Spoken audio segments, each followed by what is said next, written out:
Hello and welcome to another Pokemon Challenge Run video. My name is WWDadman, but you already know that. And as with the last time we did something like this in Gen 8, this will probably not be very hard, but more of a novelty thing. The goal is essentially to beat Pokemon Ultra Moon only using Gen 7 Pokemon. Alolan forms do not count for this, as they are basically all Kanto Pokemon, just with different typings. So only mons that are actually new are allowed. As there's literally nothing I need to change about the game, there is no randomizer needed, and I could literally play this on my 3DS, but since you can't capture off of that, and Citra makes it look better anyway, we just take a fresh Ultra Moon ROM and start that. So without any further ado, let's get right to it. I name my character Deadman as per usual and go get my first Pokemon, Litten. We name him Dusk and go on to battle Hau for the first time, who is a moron and willingly chooses the Pokemon weak to us. So his Rowlet goes down to 2 Embers, only getting off a tackle in between, so let's add some more team members.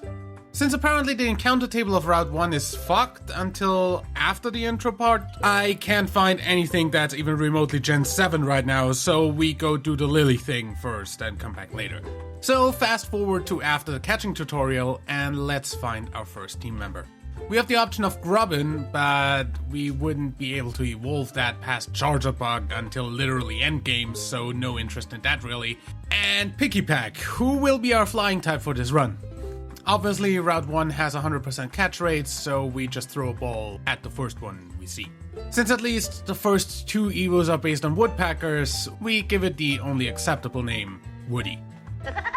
Other than that, the only thing we could get would be a Yungoos, but that's not a great team member really.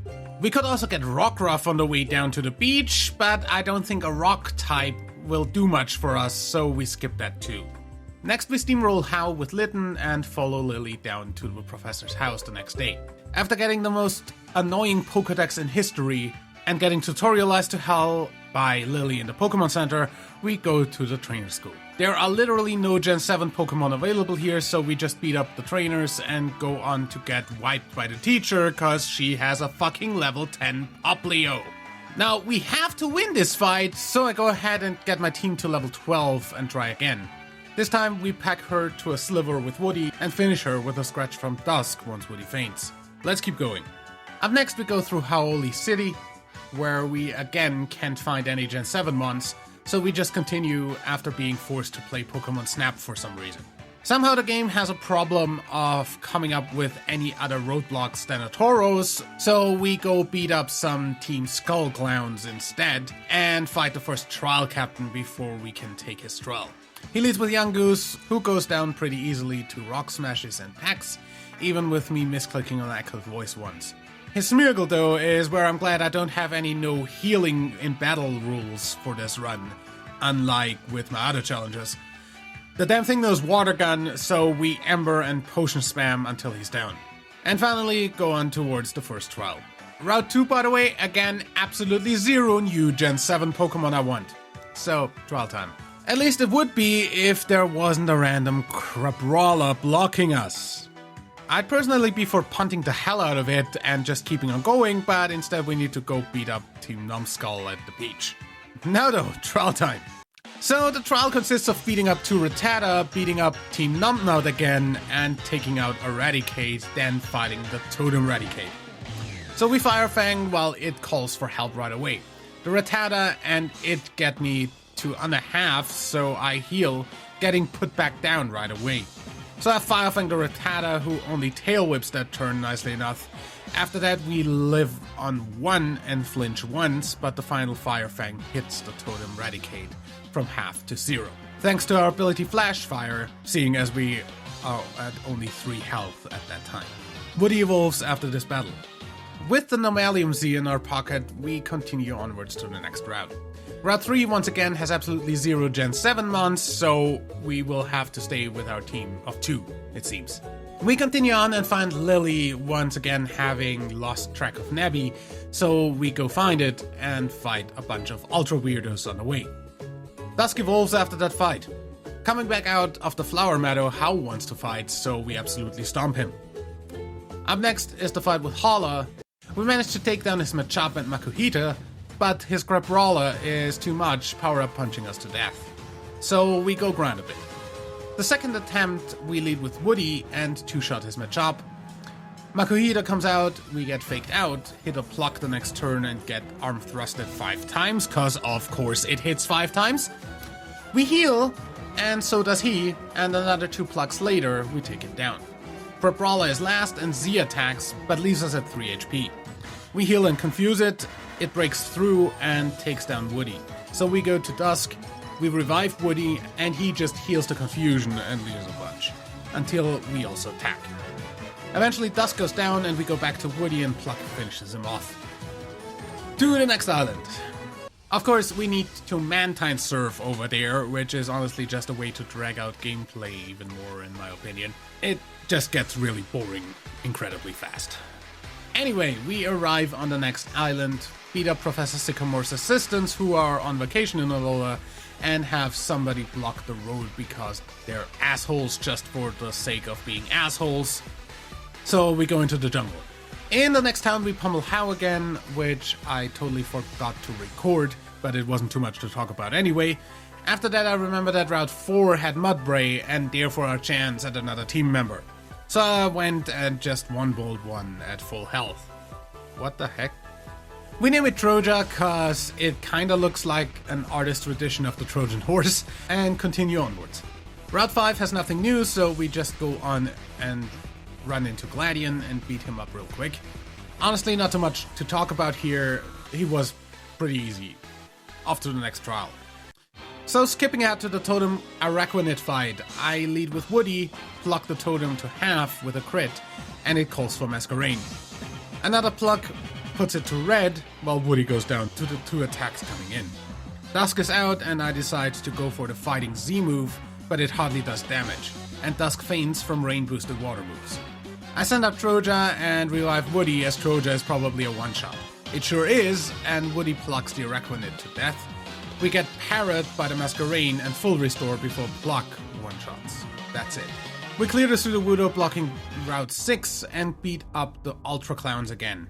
We meet Hapu and beat up the Numbskulls again. Then we enter Royal Avenue and fight the Mask Royale, Hau and Gladion in a Battle Royal. Hau Startrix ends up knocking out both the Professor's Rockruff and Troja with Razor Leaf at the same time, then the fight ends, and I honestly don't get why these battles end after one participant faints. Also, I refuse to believe anyone ever played these for more than this tutorial battle, cause these battles are dumb. Next is the Fire Trial, and the Totem Marowak and its Salazzle friend are a bit much for the team at the moment, so we get the team up to level 24, Troja then solos the fight with high horsepower. The Fire Z Crystal obviously goes right on Dusk. We go on through the tunnel to the next route and meet the Ultra Weirdos again. Also, I really don't know why they keep on signaling VAR decisions like football refs all the time. Either way, on the route we meet Colress from Gen 5 and he gives us Flame Charge as a TM, so that goes on Dusk right away. Before we can go for another team member, we also get forced into the worst online hub ever in Pokemon history, the fucking Festival Plaza. I hate that place, like, even the fucking Y-Com in Swish was better than that, and that still sucked, but yeah. Anyway, skipping that, we can get a 10% encounter of Stuffle here, so we catch one, cause normal fighting is an interesting typing, and I never used a Beware before. We name it Kuma, Japanese for bear, even if it's based on the red panda, which isn't really a bear. Either way, onwards to the jungle troll. So we gather some information and fight the Totem Lurantis. We go for a Fire Z move right away, almost one-shotting the Totem while it calls for a Comfey. Lurantis heals with Synthesis and Comfey sets up a Sunny Day, which results in Flame Charge, almost taking the Totem out. A second Flame Charge outspeeds and kills Lurantis. Comfey then takes 2 Fire Fangs. Easy. We stop by the Ultra Research Lab and get through Diglett's Tunnel, which has no Gen 7 Mons. Steamroll Team Numbnut with Hau again, and meet Looker on the other side. Then we go on over to the graveyard, deal with the Numbnuts again, and go on to the next trial. Before that, we also get to battle Plumeria, who's apparently also in Team Numbskull. Whoa, wait! She actually calls them numbskulls? What the hell? Don't steal my jokes. Anyway, she is not a huge problem, so on to the grand trial, so the next Kahuna fight. Her Anorith spams Bug Bite, but with a bit of healing, we high horsepower her off the field. Next is Lileep, an Inferno Overdrive and a double kick do decent damage, but Ancient Power and Brine take out Dusk. The rest of the team also can't quite take it out. So we go level up a bit, during which Kuma, Woody and Troja all evolve, and the next time Anorith is a one-shot, Lileep takes a bit of work from Dusk, but goes down eventually, and her Lycanroc is out. I gotta say the Rock Z move was probably a bit overkill for a low health fire type, but hey, that makes the others more likely to survive. Troja is back out, and high horsepower one-shots. Nice. After the Aether Paradise, talk to Lily's mom and fight an Ultra Beast, then we get to the next island and take on How again. I lead with Troja, he leads with Dartrix. Rock Tomb takes him to yellow after 2 turns, but he goes for the Grass C move and kills my ground type. I send out Kuma, and between a bit of healing, a workup, and some brutal swing and flail action, we defeat it. Next is his Raichu, who takes the entire rest of my team to take out, with that Psychic being way too strong of an attack really. Tauros is out, and I revive Troja cause I don't want to redo this fight, but a bit of healing and a clutch burn from Tauros attacking while I use Woody's signature move are enough to take him down. Last is his Noibat, and I make sure Troja is at full health to do some work with Rock Tomb. As it turns out, that was unnecessary though, as Beak Blast just one-shots anyway. Molly Garden is next, and there is absolutely nothing new here, so we just go find the professor. Are you literally fucking kidding me? How the flying fuck do you not get past this? At least make it look like you can pass. What is it with people standing in the way just for the sake of standing in the way in this game? Where are we, fucking Sinnoh? Cause they should love doing that over there as well. Sorry, is it very obvious that Gen 7 is among my 3 least favorites, along with Gen 4 and 5? Either way, on we go, and we find the numbskulls chatting up a bus stop sign. I mean, I knew they're dumb, but this... Also, this apparently makes us unable to use the bus. Oh yeah, we need to check out the library first. After fast-forwarding through that, we go back to the numbnuts, and this time we can apparently just beat them up. Logic is not the strong suit of this game. Up on top of the mountain, we could get Minior, but that thing sucks, so we just go on to the trial. So the totem Togedemaru is a high horsepower one-shot. Anticlimactic, I know. We then meet the professor and the numbskulls in the garden. Wait, you call them numbskulls too? Game, please, stop stealing my jokes. I guess that's what I get for making such an obvious one, but still. Either way, the Alpha Numbskull shows up, and we wipe the floor with his team real quick. The routes to the next trial have 0 new Pokemon, so we just go play Ghostbusters for a bit. The Totem Mimikyu fight is basically burning the Mimikyu by getting attacked while going for Beak Blast, and then using Troja's stamina ability to get so high defense that we basically don't take damage, and then just high horsepower, healing the Will-O-Wisp burn every now and then, and let Dusk deal with the banana afterwards. Dusk also evolves after this. So just for the team balance, we kinda need something to deal with water types, so I go get a Togedemaru on Blush Mountain, and call it Denkidama. That is both electricity ball in Japanese, as well as a pun on the Genki Dama, Goku's spirit bomb from Dragon Ball. Also, we get to fight Team Numbskull's Walmart Hatsune Miku again, but her team is really no match for us. God damn it, Acerola, you too! Why is everyone stealing my joke? Up next is Po Town, where we face the Alpha Numbnut again. I can't believe I actually remembered those dumb passwords without looking them up, by the way. Anyway, after that, we have to mop the floor with Gladion, and then fight the kahuna of this island. The guy literally just sat down on the street for just the introduction cutscene. What? The only mon he has that even slightly has a chance is his Alolan Persian, and that only because it used a Z move to kill Troja and had Power Gem for Dusk and Woody. Off to the 8th of Paradise to get Lily back and fight the weird glasses dude from the Foundation. He isn't a challenge, so we also take out a bunch of other Aether idiots, the glasses dude again in a double battle, and Guzma one more time. Then we get to fight one of the Ultra Weirdos and find Lily with her mom, Lusamine, and go fight her. This fight was actually pretty hard to do with this team, but a bit of item spam and the ability of Troja that raises defense on hit make it a long and tedious, but ultimately pretty doable fight. Not gonna narrate this one step by step, because that would make this video take an hour probably. So either way, Lusamine opens a wormhole and we go fetch a flute to open our own. Amazing how you can sum up what feels like an hour of cutscenes in one sentence. Some more numbskull and ultra weirdo fights later, we make our way across the canyon, at the end of which we get to the trial. Here we fight a Totem Komo, and after Woody goes down after doing good damage, Troja and its ability come in clutch again. And in the end, we win, finishing the Neuburn that got called in with Kuma.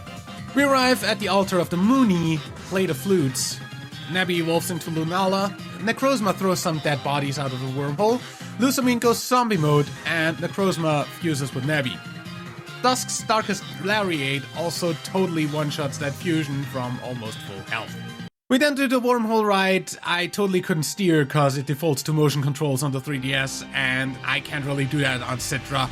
And completely locked out with the white hole spawning in front of me. So off to kill Ultra Necrozma. After using some natural performance enhancements, totally not drugs or anything, to get to level 70 to be able to do anything against that thing. No, I didn't cheat, I skipped mindless hours of grinding that I have neither the time nor the motivation to do. And you'd have to have waited for this video until sometimes next year if I did this grind on trainers and wild mods. So, our Darkest Lariat and an Earthquake are enough, even after the rest of the team basically get one shot still. We also get our final team member here, Poipole. We call it Purple Celebi, cause that's hilarious. We can only evolve it once we get to the last Pokemon Center on Mount Lanakila with a heart scale, because it needs Dragon Pulse for evolving, and that's a relearn move. Also up next is the Trial Captain Gauntlet for the last trial. Now, thanks for having to level a lot for the Ultra Necrozma, the captains are all a joke. Balancing. The Totem Ribombee at the end also kinda is, so off to fight Hapu for the final Grand Trial. Her team is also not anything to really talk about, so with that done, league time I guess? We casually stroll by Necrozma and arrive at the top of the mountain, where we finally get our final evo of the team by relearning Dragon Pulse on Poipole to evolve it into Naganadel. Up first, flying types. We have an electric type in Denkidama and Rock Tomb on Troja, so this is really not much of a challenge. The first few are one-shots with Zing Zap, and Troja needs 2 Rock Tombs per mon, or 3 since she keeps using full restores, but in the end, we're pretty much steamrolling that. Let's heal up and go on to the next one.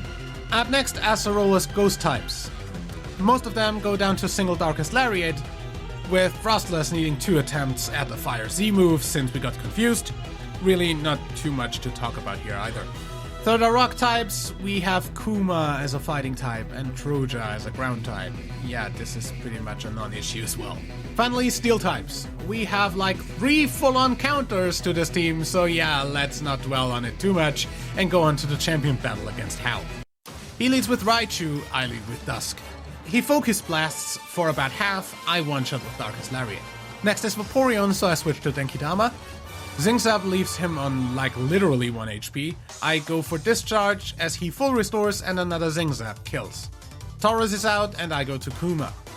Double Edge does decent damage, but Superpower one-shots the remaining HP after recall. Up next is Neuburn and I go to Troja for Rock Tomb.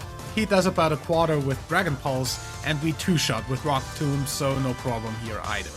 Crabominable comes out and I go to Purple Celebi, who doesn't really look like a Celebi anymore after I evolved it, but whatever. And a single Poison C move kills. Last is his Decidueye, and we go for Sludge Wave, taking him to yellow. Spirit Shackle does about half to us, and another Sludge Wave ends this run. Now that was sure a bit of a weird one. I gotta say Gen 7 really doesn't have a lot of stuff that's worth putting on a team, and the typings of the ones that are really lacking in variety. Like, there is exactly one electric type that's worth it, 0 water, fire, or grass types other than the starters. It's like they're overly dependent on older gens for good months, and the new ones are just to have new ones. Maybe it's just me, but anyway, I'll also be doing this for the rest of the gens, so stay tuned for that, and see you for other challenges in the near future. Until then, check out the challenges playlists in the description down below, and follow me on Twitch, where I currently play through BDSP in Japanese for fun, and also do a Living Dex challenge where I catch every Pokemon in a region other than the one it got introduced in. Also, subscribe and ring the bell to never miss an upload. My name is WW Dadman, and I'm out of here. Bye.